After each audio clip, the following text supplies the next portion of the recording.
Assalamualaikum warahmatullahi wabarakatuh.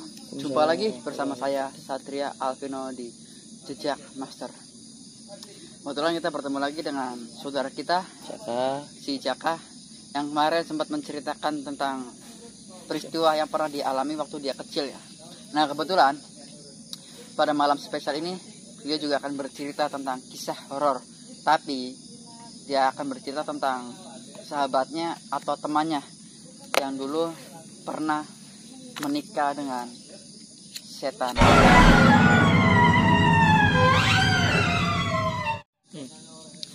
Boleh diceritain gak Mas Andi, itu kejadiannya gimana, tahun berapa, dan sekarang seperti apa? Oke. Jadi waktu itu ceritanya saya lagi nongkrong di angkringan. Ya, tepatnya di Cirebon. Boleh suaranya lebih kencang lagi biar teman-teman berdengar nih. Oh boleh. Waktu itu saya lagi di angkringan. Ya.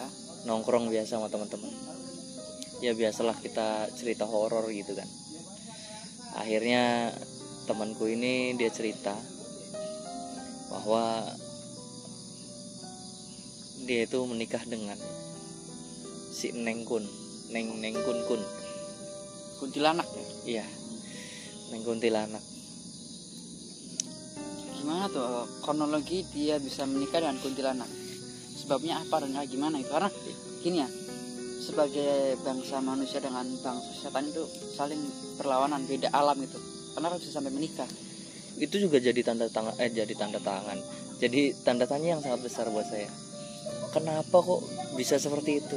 Dan saya tanya, ini asli apa enggak gitu?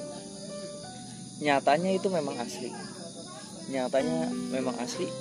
Dia cerita sewaktu dia masih muda sebelum dia menikah. Sekarang dia udah punya anak 2. Dia nikah dengan siapa sekarang? Manusia. Jadi sebelum nikah sama manusia dia pernah nikah sama kuntilanak. Iya. Nah, proses nikahnya saya nggak tahu. Yang pasti saya tanya gini, itu gimana kalau ketemu? Namanya nikah, betul nggak?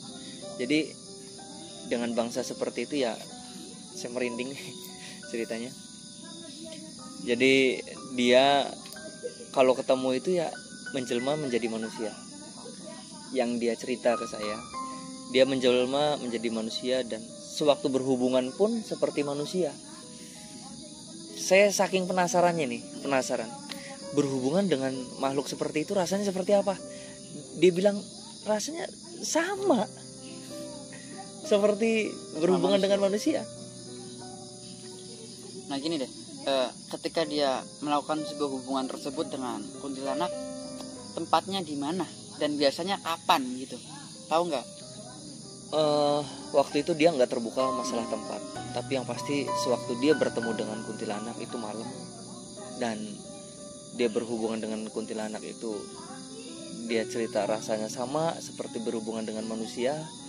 Dan apa ya, saya tanya kenapa sih kok mau nikah sama kuntilanak? Jadi lagi-lagi faktor ekonomi. Oke. Ya, faktor ekonomi yang saya merinding banget ceritanya. Jadi ternyata dia juga punya rasa cemburu. Jadi setan juga punya rasa cemburu gitu. Dia punya rasa cemburu. Biasanya dia nunjukin rasa cemburunya tuh gimana? Nunjukin rasa cemburunya setiap ada cewek yang deketin dia. Nggak lama putus. Bisa dibilang dia sudah mengunci teman saya ini untuk sama dia aja, nggak bisa sama cewek lain. Kalaupun ada cewek lain deketin pasti bubar, nggak lama. Dan pasti ada gangguan-gangguan dari makhluk tersebut kepada perempuan-perempuan yang mendekati teman saya. Kira-kira apa yang dia dapat ketika dia menikah dengan kuntilanak? Ekonomi. Dia dapat ekonomi. Kaya gitu? Kaya sih enggak. Kecukupan. Apa yang diminta Dikasih. Terjadi. Apa yang dia minta terjadi. Tapi yang saya aneh, saya masih nggak percaya sampai sekarang. Kok bisa ada rasa cemburu gitu? Berarti dia juga merasakan. Betul nggak? Punya perasaan. Dia punya perasaan sama dengan kita mungkin ya. Dia bilang beneran Ji, ini kalau misalkan ada cewek yang deketin itu nggak pernah lama. Kalau cewek itu nggak ninggalin saya, ya dia yang diganggu terus. Teror. Dan itu berlangsung juga beberapa tahun, itu lama. Saya pernah mau ngangkat cerita ini sebenarnya, tapi dia agak berat karena dia nggak mau terekspos. Karena intinya yang penting kita jangan sebutin siapa dia. Yang penting kita ini real, ini nyata, dan ini kejadian tahun berapa Mas? Kalau untuk kejadian sendiri saya nggak nanya yang waktu itu karena saya juga kaget untuk cerita ini. Dia cerita seperti itu, ya gimana sih rasanya, lebih gimana nikah dengan yang seperti itu, rasanya seperti apa, dan terus dia itu seperti apa perlakuannya ke kita. Ternyata ya sama, dia punya rasa kasih sayang, dia punya rasa cemburu, dan apa ya, dia paham, sensitif banget, lebih sensitif daripada manusia. Sensitif banget gitu. Dan kadang teman saya juga ditegur. Biasanya tegurnya karena apa? Karena cemburu itu. Jadi teman saya dekat sama cewek lain, dia cemburu, ya tegur. Apa yang diminta nggak dikasih. Nah gini deh, untuk melakukan sebuah hubungan seperti itu sama kuntilanak, dia itu menyerupai apa? Setankah atau menjadi manusia yang cantik apa yang gimana gitu untuk perwujudannya gitu? Iya. Dia bilang sewaktu berhubungan dia bisa merasakan semuanya seperti layaknya manusia. Ya, dengan kondisi muka seperti apa? Apakah maaf ya? Biasanya kuntilanak kan digambarkan dengan sosok yang menyeramkan gitu. Kalau itu gimana tuh? Apakah seperti manusia biasa normal dan nggak ada apa-apa gitu? Dia cerita mukanya normal seperti manusia biasa, karena nggak mungkin juga dia mau kalau yang seperti itu.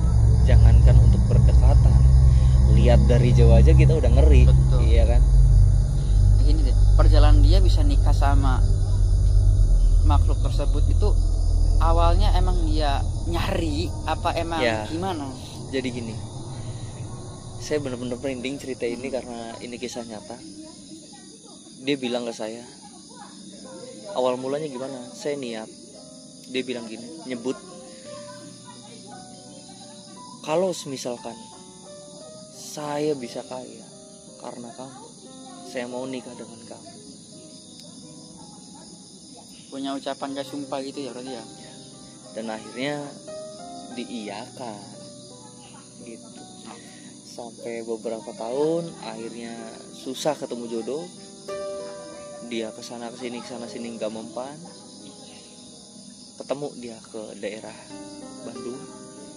Bandung, ketemu, dia diobatin di situ karena dia juga punya pegangan lah. Jadi sewaktu diobatin dia berontak, nantangin, akhirnya tetap kalah dan dihilangin pengaruh itu, ya ibaratnya cerai. Setelah itu dia dapet jodoh. Alasannya dia untuk berpisah dengan makhluk tersebut atau kuntilanak tersebut, kenapa? Bukankah dia mendapatkan apa yang selama ini dia minta? Lalu kenapa dia mau berpisah? Karena capek bang. Capek. Dia cemburunya lebih dari manusia. Akhirnya dia meminta ke sana kemari, nggak bisa. Akhirnya dia ketemu atau berobat ke daerah Bandung, dan di situ bisa ditangani. Bisa ditangani. Karena dia cerita, saya capek banget katanya. Saya ke sana sini kayak udah diawasin kayak sama siapa. Walaupun berhubungannya enak.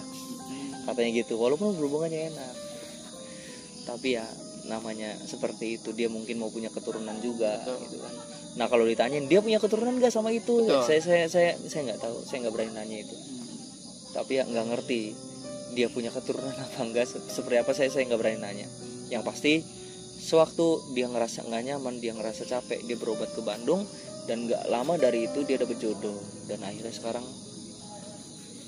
setelah dia lepas dari kuntilanak tersebut, dia dapat jodohnya. Jodoh. Sekarang udah punya anak. Alhamdulillah gitu. Tapi sekarang makhluk tersebut udah nggak mengganggu dia lagi. Sebenarnya dia masih masih. Tapi karena mungkin kalau bahasa ininya mah minta dipagerin lah gitu ya. Jadi ya dia ya udah aman lah sekarang, alhamdulillah gitu. Jadi jangan macam-macam deh buat teman-teman semua, jangan macam-macam, atau jaga ucapan kita, jangan sembarang. Karena makhluk-makhluk seperti itu sangat peka banget. Benar. Apalagi mereka suka sama kita. Hati-hati banget. Apalagi kalau kita bilang sombong ya, ketika kita berada di suatu tempat yang bisa dibilang angker terus kita sumbar yang nggak jelas lah, intinya kayak nantang, jangan sampai karena makhluk tersebut juga nanti tersinggung dan mencoba akan mengganggu kalian. Jadi tetap saling menghargai, jangan tersumbar. Walaupun kamu berani, tapi ya tetap jaga etika lah. Karena bangsa seperti mereka juga pengen dihargai ya, betul. Pengen dihargai. Yang penting ya itulah, jangan bersekutu dengan yang seperti itu. Benar banget. Karena mau nggak mau pasti ada akibatnya juga. Betul, resikonya ada. Iya. Intinya kalau kalian mau minta sesuatu, mintalah sama Tuhan kita, sama Allah ya. Jangan meminta sama makhluk-makhluk setan, jin dan sebagainya. Apalagi meminta sama pohon. Nah, sekarang banyak banget Mas. Banyak. Datang ke suatu tempat yang dibilang keramat, di situ dia bawa sesaji dan sajen dan sebagainya, dan dia di situ berdoa sambil meminta sama makhluk yang ada di situ, bukan memintanya sama Allah. Itu sangat musyrik dan dilarang ya. Dalam agama kita tuh sangat tidak boleh, karena itu musyrik, menyekutukan Allah. Itu benar-benar dosa yang tidak bisa diampuni ya Mas. Betul. Tapi sekarang masih komunikasi dengan teman Mas sendiri? Masih. Kalau saya pulang kampung itu masih komunikasi, masih sering ngobrol, dan kadang saya juga nyeletuk, kangen nggak gitu. Enggak ngapain sih gitu, itu masa lalu, udah ya udah gitu ya. Ini kejadian yang mungkin juga banyak dialami oleh orang ya, ketika orang menikah dengan jin, setan dan sebagainya, itu banyak sih, nggak, tapi ada gitu Mas, yang ada sama yang menikah dengan makhluk halus tersebut. Betul. Dan dia biasanya benar, apa yang dia minta itu dikasih Mas. Dikasih. Mau dengan harta, sangat mudah. Apapun dia kasih semua. Tapi dengan itu kita sudah terikat dengan makhluk tersebut, untuk lepasnya susah. Susah banget. Nggak gampang. Nggak gampang. Dan biasanya setelah lepas dari makhluk tersebut, harta atau kekayaan yang udah kita pegang tuh malah hilang semua. Habis bener. Teman-teman saya juga habis semua. Tapi dia ngerasa dengan habisnya harta dia yang dapat dari dia itu, ya dia merasa bersyukur. Karena dia nggak berat lagi. Benar. Gitu. Oke, mungkin itu aja ya yang bisa Mas sampaikan ya. Ya, kurang lebihnya ya maaf lah ya. Dan kita juga menyembunyikan identitas nama tersebut. Nah, buat kalian semua yang punya cerita horor, mistis dan sebagainya, boleh komentar atau DM di Instagram saya, Satria Alvino. Nanti kita akan coba tayangkan di dalam bentuk YouTube ya. Dan jangan lupa juga untuk like, share, komen, serta bunyikan loncengnya biar tidak ketinggalan dengan video-video menarik lainnya. Oke, mungkin itu aja yang bisa saya kasih, dan Mas Jaka ceritakan ya. Kurang lebihnya saya minta maaf ya. Nah, ambil sisi positifnya, ya negatif buang sejauh mungkin. Betul. Oke. Wassalamualaikum warahmatullahi wabarakatuh.